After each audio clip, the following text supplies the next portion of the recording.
Xo'p, qarang, tayyor bitkazib qo'yishibdi. Bu yog'ini remont qilib, ko'chib kirsangiz, devorlarni olsangiz bo'ldi. Asken 87-maktabga yetmasdan ikkita ko'chalardagi chap qo'ldagi ko'chadan yo'l yuziga 200 metr atrofida yaqinidagi 4 sotuqli mana shu uyimiz sotuvga qo'yildi. Joyimiz narxini videoni boshidayoq aytib qo'ya qolaman. 29900 dollar va qurilishga qilingan mehnatni ham sizga bir chekkadan tushuntirib o'taman.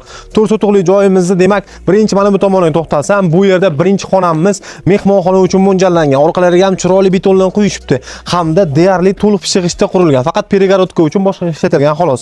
U mehmonxonamiz yonida oshxonamizni planirovka qilishgan ekan.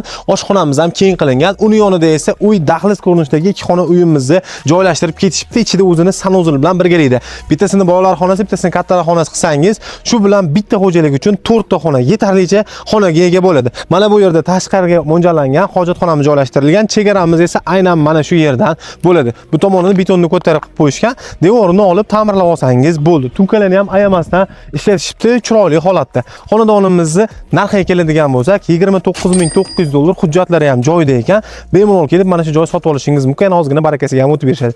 Pastdagi telefon nomerini qoldiraman, bog'lanib, mana shu hovlini sotib olishingiz mumkin.